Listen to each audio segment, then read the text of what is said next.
think it's no small irony that I have a small infant child with an iPhone in his hand. The title. Hey, I'm using the presentations. It's very interesting, right? It's also very practical, right? So I think it has a very broad appeal. There's kind of an idea, right, that the technology, the hope of a lot of technology, and just faith in progress, that religion would be something that diminished, right? The role of religion in society would diminish. The past century has taught us that that is not true at all, right? In fact, religious adherence has gone up proportionately compared to in the previous century. Nick raises some very interesting points, especially in the idea, though, of a blind faith in technology to continuously improve the world and solve our problems, which in of itself can be a major stumbling block when we're dealing especially with ancient Christianity. So thank you very much. So I'm aware that the title can be kind of confusing, or you may not know what exactly it means, but I've come here to convince you that it's actually extremely relevant to more than just Orthodox Christians or even religious people in general. So anyways, I'm just going to jump straight into how I formulated it, because it's kind of hard to just introduce it. So as an Orthodox theology major, trying to figure out what I was going to write about, the first thing I asked myself was basically, in what ways is Orthodox theology important today? And then from there, I basically asked myself, well, what are some important topics in general today? And from there, basically, I thought of technology. It seems, if you look at AI, virtual reality, smartphones, biomedical advances, biotechnological advances, it obviously seems like a very important topic for more than just theology majors. So from here, I basically asked myself, well, how can I relate theology then to technology? And then I asked myself, well, why has theology and religion and religious thought in general become so marginalized in today's society? And it seems quite obvious that it's because basically public thought, discourse, politics basically has been thoroughly secularized. Thus, theology, what it is known as the science of sciences, has been reduced to basically mere opinion and holds no weight in public discourse. And what I mean by science of sciences is basically theology was supposed to be the discipline that basically informed the rest. Whether you're talking about science, engineering, mathematics, it was supposed to, through basically its metaphysical, philosophical, and ultimately divine revelation, its premises would be able to guide everything in a humane manner, I guess you could say, or a divine human manner. Especially we see in Western science, definitely it comes from a Christian background. So then why does this happen? Obviously it seems that there's a conflict in worldview that has occurred throughout the centuries. So from here I thought, well, obviously there's a difference between the spiritual and the secular worldview. And then I asked myself, well, which one does theology support and which one does technology support? And obviously it seems that theology supports a spiritual worldview, or at least a metaphysical worldview. I think people could at least say that. And then basically I had this idea that it seems like technology, at least as we see it today, supports a secular worldview. So then I asked myself, well, does modern technology then have any influence on the Christian's path to salvation? Which is, I guess, a very practical way of putting it. And after some research, it definitely seemed so. And my thesis statement is basically, modern technology supports a secular worldview which is in many ways at odds with Orthodox Christianity, and really religion and religious thought in general. But I come from an Orthodox Christian standpoint for many reasons. I also think that the depth of its dogma and revelation allows you to really plumb these depths. So, sources. What did I use to research this? First off, I come from ancient and contemporary church fathers, like Father Maximus Constus. He actually visited, I think he's been here twice. And he actually spoke on this topic, and he wrote an article in 2015 called Attentiveness and Digital Culture. And there is a certain abbot, Archimandrid who wrote a really interesting article called The Orthodox Christian and the Boundaries of Contemporary Medical Technology, which he talks about how basically our how we understand ethics and really the spiritual life can be affected by biotechnology through various manners, which I'll delve into both of these later. I also pull from cultural critics and philosophers like Neil Postman. He's an acclaimed cultural critic. He's not alive anymore. He wrote another book called Entertaining Ourselves to Death. I don't know if he's a Christian, but definitely he's conservative. And what he's saying definitely, especially in technopoly, really works well with what I'm saying. Philip Sherrard, he's an Orthodox historian, philosopher kind of figure. He wrote this great book called The Rape of Man and Nature, which I read, and basically he talks about just the scientific worldview, let alone the technological worldview. If you let science basically to its own devisings without anything like theology informing it, basically it has to lead to the destruction of man and nature because it desanctifies him. It secularizes him. And statistical, I also pull from statistical research, news and academic articles. Basically, I show positive correlations between time spent with technology and rises in depression, suicidal thoughts, etc. And also, I do this with these two to increase relevance. In other words, it's not just religious people who are talking about this, it's far from the reality. So, to jump into it, introduction and defining terms. Technology. What is its purpose? I don't know if many people think about this, but basically, technology, it's got a kind of a broad definition. So it's basically, at the end of the day, it's a utilitarian force, and basically it finds its value through material use and effectiveness, which may not make much sense now, but I'll show some examples.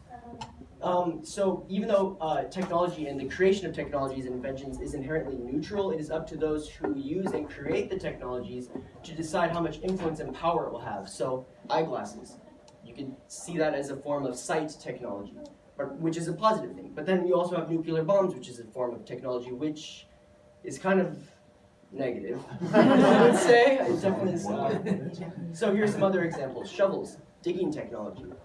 Pencils, writing technology. Chairs, sitting technology. I don't know if you've ever thought about it that way. Sitting technology. You don't just pick chairs from trees, right? Like, you have to make them, so it is a form of technology. But because they're relatively primitive, they exert much less influence on our day-to-day life, and maybe in our psychology as well. We don't really think about it this way, and I think that's normal. So then from here, though, you have to look at computers, genetic engineering, nuclear bombs, etc. These are extremely advanced, and these are all modern forms of technology, and thus they exert much more influence, not just in our daily life, but also in our psychological, philosophical, and what I argue, primarily our spiritual understanding. So, in my thesis, I go over its utilitarian values. It's inherently utilitarian. Like, that's the whole point of technology, is that it wouldn't be a piece of technology. It would just, if it didn't have some kind of material effectiveness or gain. So, and this affects things like, I go over in my thesis, our social interactions. It affects how we perceive ourselves socially. It affects how we understand education and ethics, especially through biotechnology. So the thing about it is that because it's utilitarian, that means it's also materialistic. And because of that, basically, it can only answer how, but it cannot answer why. And because of this, basically because it's so pervasive, modern forms of technology in day-to-day life, it's basically changed their definitions without our perception. So I'll use some examples. So social interactions. So obviously we know social technology, I guess that's one way to put it, like phones, emails, social media. So it can tell us how we can be more connected, right? It can give us the means through phones and all these things, but it can't tell us why. What's the point of being social? What is the point of all these things? So for Orthodox Christians, man is not merely a social animal, as Karl Marx and others have said. And through this thinking, like Karl Marx, they thought that basically through social restructuring, they could create utopias, because they basically saw thought man as a secular social animal. And that ended in communism, which ended with hundreds of millions dead. So for Orthodox Christians, love of one's neighbor, which is basically that's really the depth of what we know as social beings, I guess you could say. Love of one's neighbor is tied up with the love of God. And in fact, you can't have one without the other. And actually, love of one's neighbor is actually a divine revelation. It's a part, it is a revelation of what it means, it's a part of the revelation of what it means to be made in God's image. And in fact, the fall, sin, and death, all these things, they're actually, they're not a result of, as the West often sees it, as God being angry at us and thus damning us to hell, but it's in fact, it's a form of, death is a form of disconnection to God's grace. So you can see that basically, socially speaking, with God, we're actually cut off. And that leads to death and decay and all that. So thus, through basically the incarnation of Christ and through the establishment of his church and the sacraments, we see that eating the body and blood of Christ, the God-man, is known literally as communion. It's literally communication. And literally, the mysteries of God are recommunicated to the faithful, as the priest says, for the remission of sins and life everlasting. So you see that the establishment of communication with God actually reestablishes eternal life. So then from there, from that perspective, we have to ask, well then what do phones, what do emails, how do they fall into this? And basically what I say is that even though they're good, they're inherently reductive forms of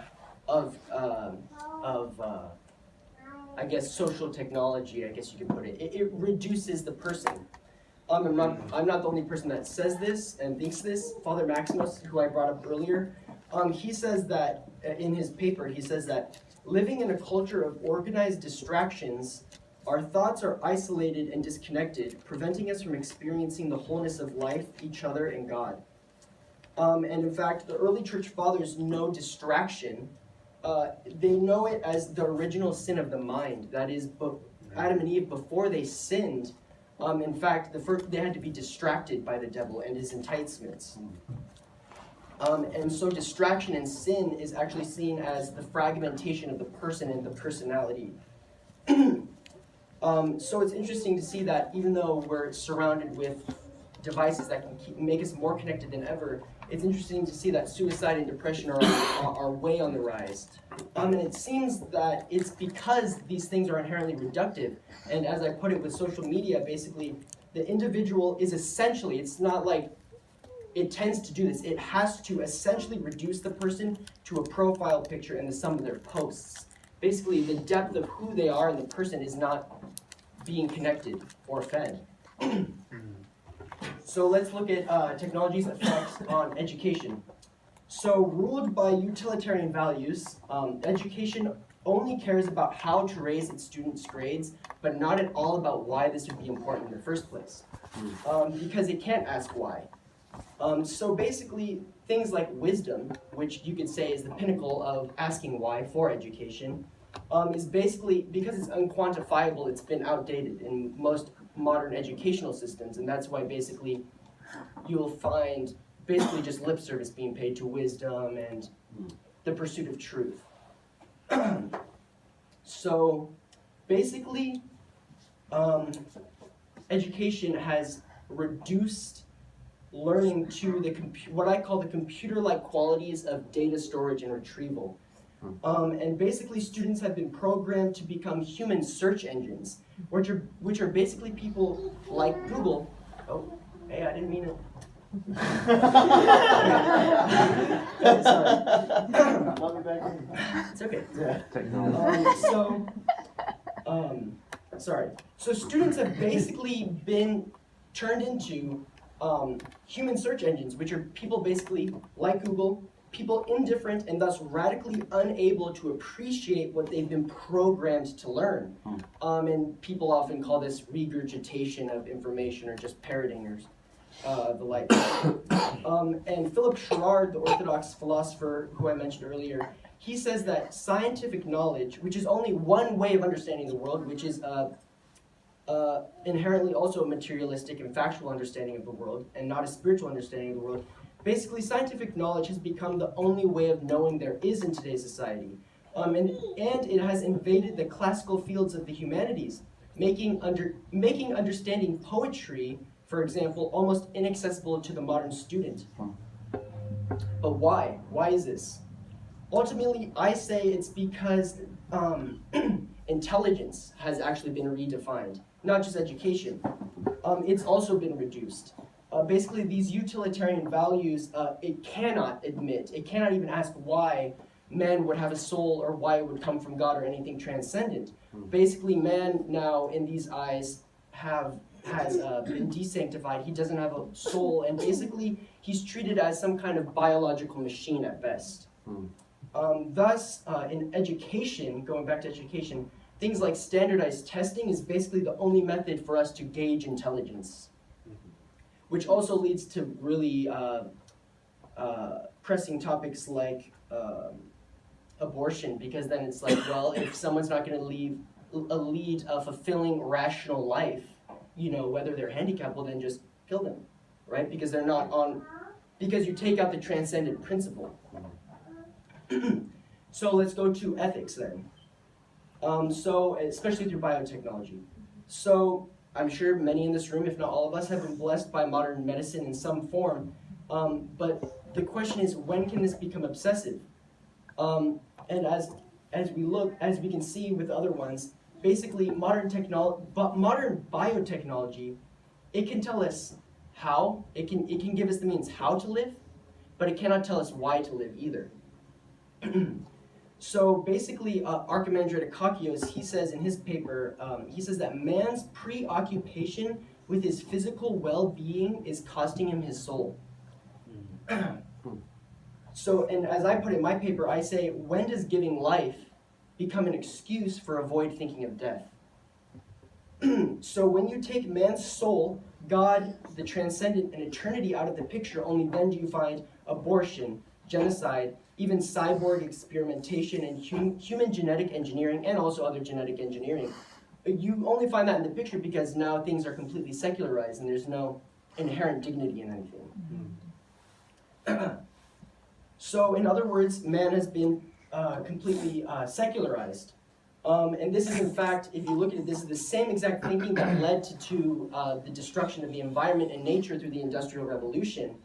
And what I say is that it was basically only a matter of time until this technological advancement that you see in like 1800s, like Britain and the US. It was only a matter of time until this technology would become so sophisticated that it would also basically start to destroy and dehumanize its creators in the process. And as Neil Postman says, such a technologically advanced society basically makes any alternative that is spiritual understanding of the world invisible and therefore irrelevant. And it does so by redefining what we mean by religion, by art, by family, by politics, by history, by truth, by privacy, by intelligence, so that our definitions fits its new requirements. In other words, such a technologically advanced society is totalitarian. We may not understand, but it actually demands we think in materialistic ways. So ultimately, as I say, I would add on top of that, it ultimately affects the Christian struggle for salvation, what I also call spiritual orientation. So going back to the question of salvation then. So do believers in modern technology seek salvation? If you push this mode of thinking to its furthest limits, yes, they do in fact look for answers to abolish death, disease in radical forms. Basically, it's utopian thinking. So is it Christian salvation? No, it's materialistic salvation. So as technology advances, this is becoming more and more clear what I mean. And in one of my last chapters, it's called The Technological Utopia, An Exciting New Future. Basically, I point out that every form of utopian idealism has some kind of pseudo-spiritual worldview. For example, the Nazis. They envisioned a perfect race without war, a world without borders, and ultimately without disease because they believed that they had basically superior genes. And also in communism, you see this kind of spiritualized thinking because they believed in the destruction of classes. They wanted a classless society without oppression, which is painfully ironic because Just these two regimes alone ended in the bloodiest, not even century, maybe 70 years history has ever seen. So here's the question. Does today's technology-oriented world have its own pseudo-spiritual worldview as well? And the alarming answer is definitely yes. And this is a paraphrase from my thesis, if we look at advances in genetic engineering, organ cloning and harvesting, designer babies, attempts at creating part human, part machine cyborgs, the hope to download one's mind into supercomputers to attain digital immortality, none of this is a joke, by the way. None of these are jokes. The growing trend of virtual reality products, we see that what was once considered fringe transhumanist fantasies are in fact now becoming popular and even normal topics for people to consider and, most importantly, put their faith in. So basically it seems to be a Trojan horse.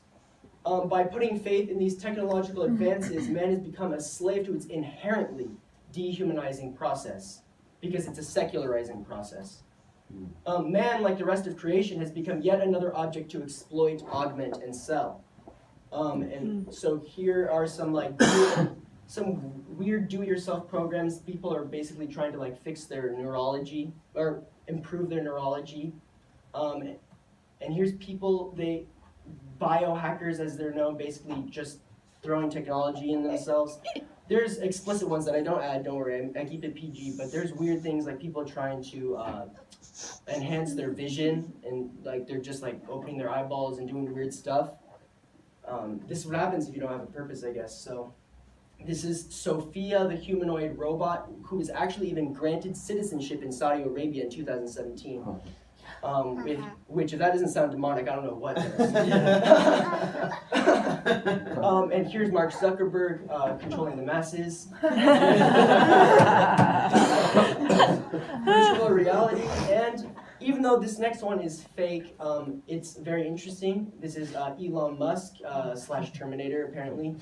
But basically, Elon Musk, he's very serious. He hopes to save man from what he considers an inevitable AI uprising by basically fusing man's nervous system with supercomputing technology. Basically, he believes that if you can't beat him, join him. He's actually created his own company called Neuralink, which is in its early stages, but he basically plans on releasing some things in 2019, actually. He was actually saying by the end of this year, but it seems like we're not there yet. So here's a question. Is this an icon of progress or of literal biological death, but most importantly, spiritual death? Last questions. So then most people ask, well then what are we to do? Basically what I say is that there's no other hope other than hope in God. We can't combat this humanistic thinking with more humanism. There's no movement we can start. Of course we can do things, but ultimately we can't just, we can't dig bunkers underground to avoid this. Ultimately, this is an attack on spirituality and the faith, and more than just Christianity. And what I say basically is desecration of humanity and nature must be combated with what I call resecration. Basically, we have to, as I say, this is not a matter of thoughts and actions, it is a matter of faith and identity. These things, what we find, all these things, the destruction of the environment and ourselves, ultimately comes from a desecrating worldview. So if we want to stop it, basically what the church has told us from day one is that we have to sanctify the world. So that's my grassroots movement, I guess you could say. So as the last question, I say, will we choose union and likeness with machine, the works of man, or with God? And this is the whole point of union likeness with God has been made possible through the God-man, Jesus Christ. And that's the entire point of the Christmas season, is that he came to become one of us. So, through shining examples like Father Seraphim Rose and other monastics. So, The end.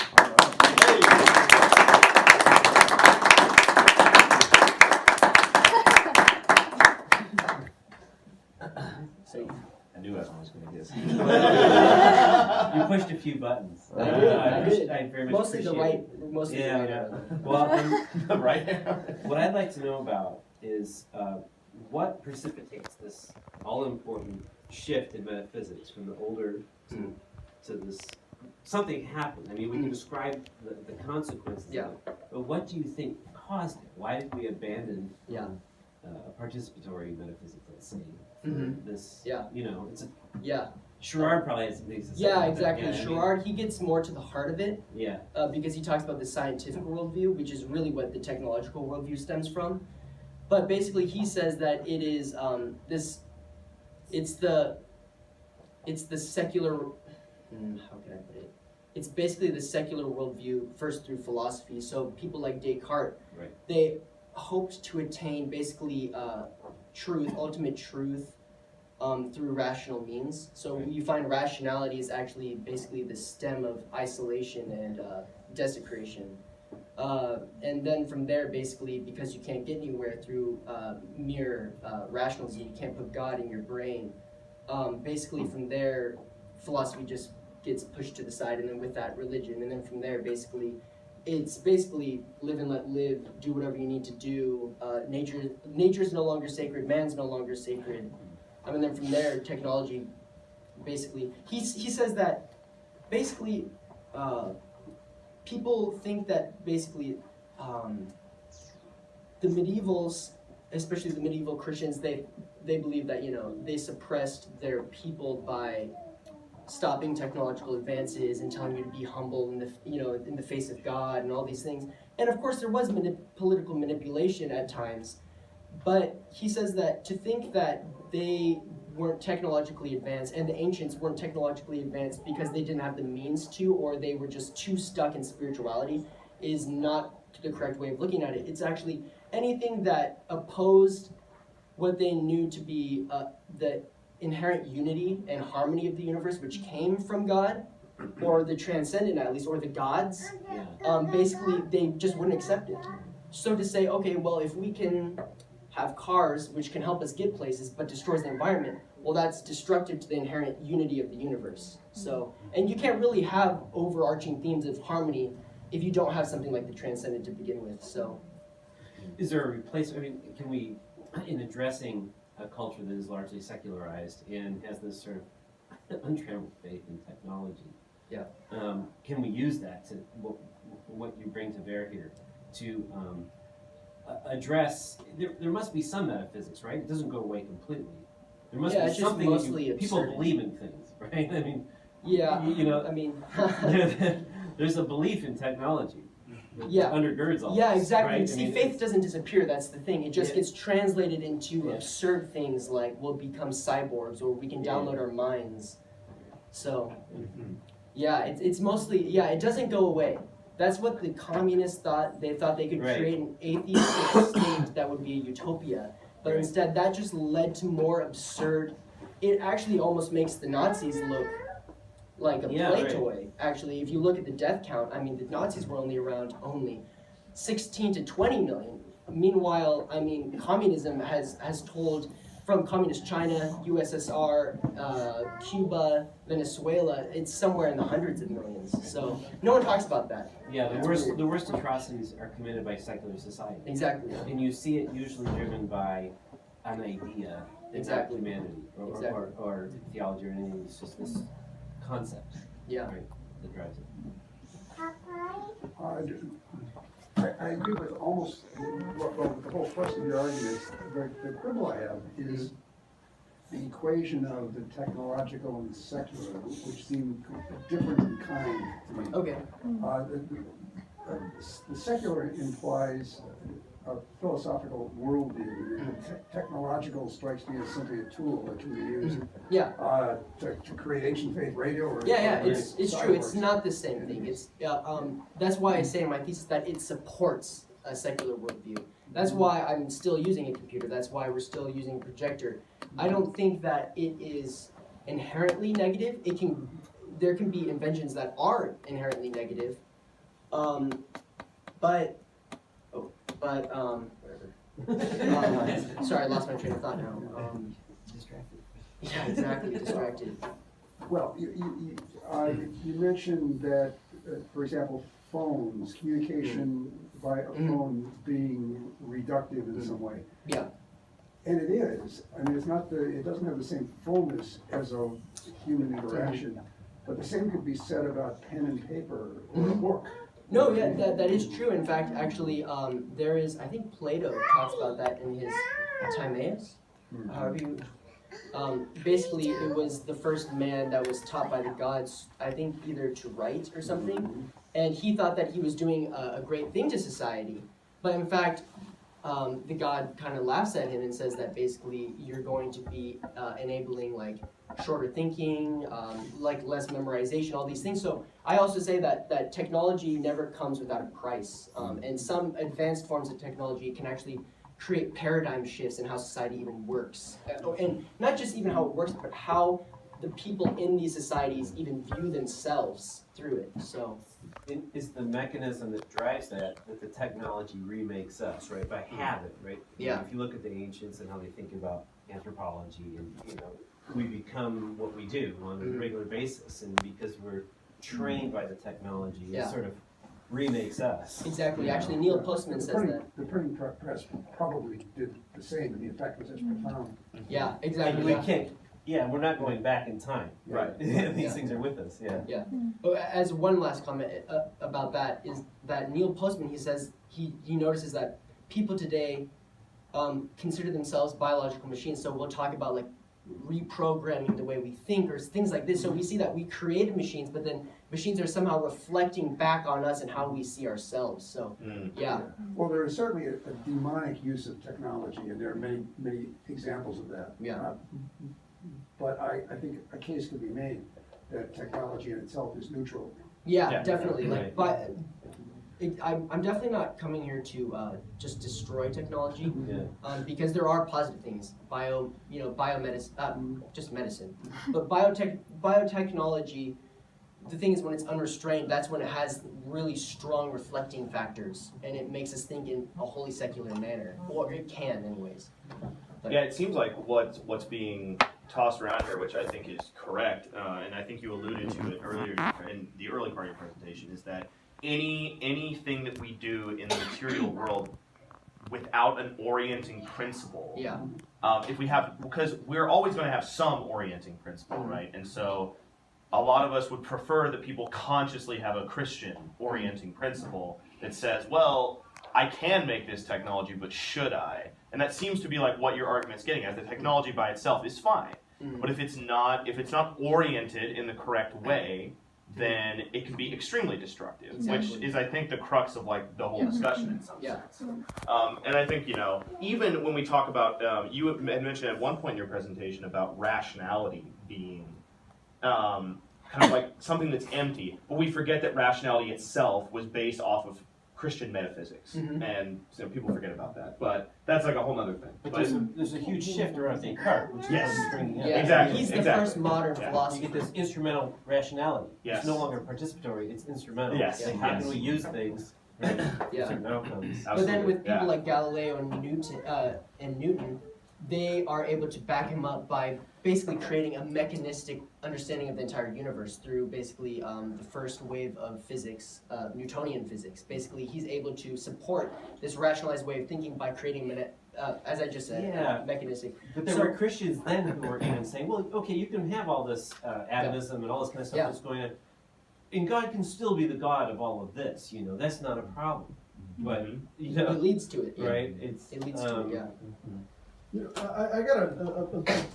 I got a big dosage of draconian outlook right, out of this whole thing, right? So I don't know if it was your intent or not, What's but draconian? just like I have no faith in the world. Oh, right? yeah, definitely. Yeah. I mean, that's kind of, if I back up, I was like, Yeah. is that what I was supposed to get out of this? But I guess outside of that was, Tell him to straighten it. I think it's not. I think right I don't think you have to choose between technology and spirituality. Definitely no. Yeah, And- that's and- not what and- I'm saying. I definitely. Sorry. No, and I guess there'd be a counter argument that says, look, not all, there's been plenty of deaths and wars started through religion and Yeah. Christianity specifically. Yeah. So is there a balance on this that Yeah. I'm missing or? Well, I definitely had to kind of skim over it, so I had to like, hit all the punches, Yeah. you know. But I definitely could have, I guess, softened the corners a little bit. But yeah, definitely. That's why I, in my thesis, also I say it supports and not is Yeah. or creates. Well, it can uphold that.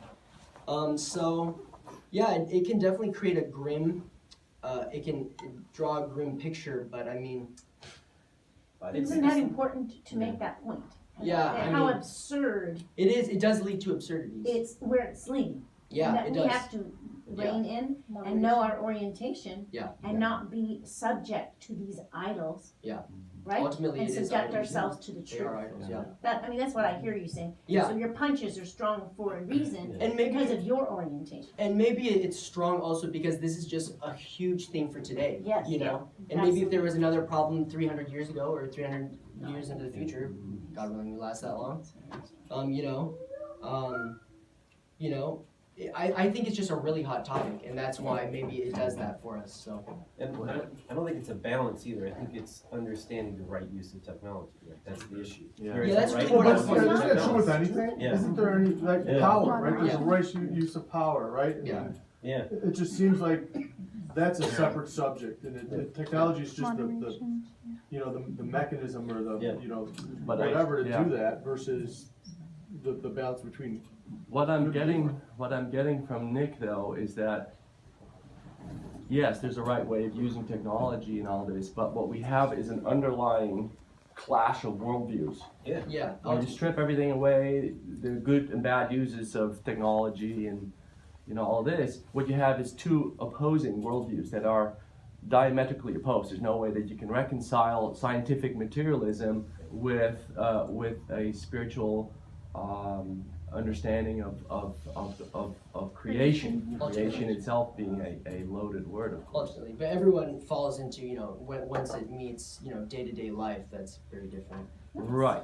But what I want to say about this is that when we talk about right use of technology, you cannot talk about right use of technology or wrong use Yeah. of technology Without unless you morality. have that worldview Yeah. in place. Without Because morality, yeah, if- exactly. because which comes from transcendence. But yes, because a biohacker will say, no, the right use of technology is that we can change, that we can have designer babies, or we can Yeah. hack into your body or my body to actually change it.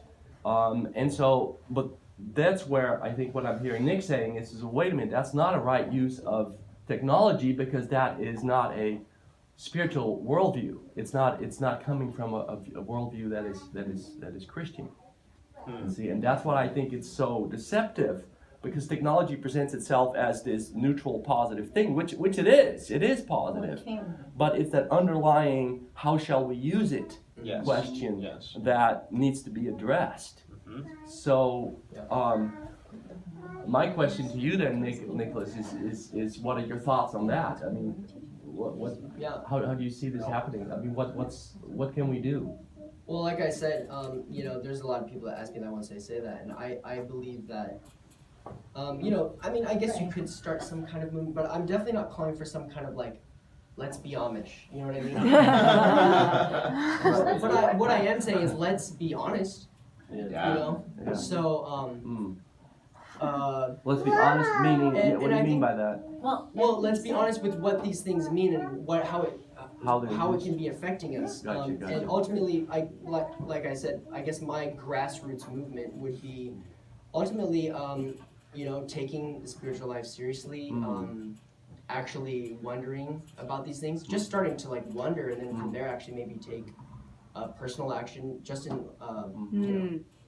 St. John Chrysostom says that if there's just 2 or 3 Christians, real Christians in a single city, they can light the whole place up with faith. So, Right. so which is much different than say, the more humanistic thinking of say the Spanish Inquisition, which is or even the more political understanding of Christianity, which is just dominate and baptize, and there's so many grays just in that, you know what I mean? So it's there's real Christians and there's political Christians, and that's how it's always going to be. There's going to be this inner and outer. So. Okay. Very good. Very challenging. Yeah, you have a tough audience. We Hostile. grilled you there. Hostile. That's very good. Thank you. Thank you guys. That was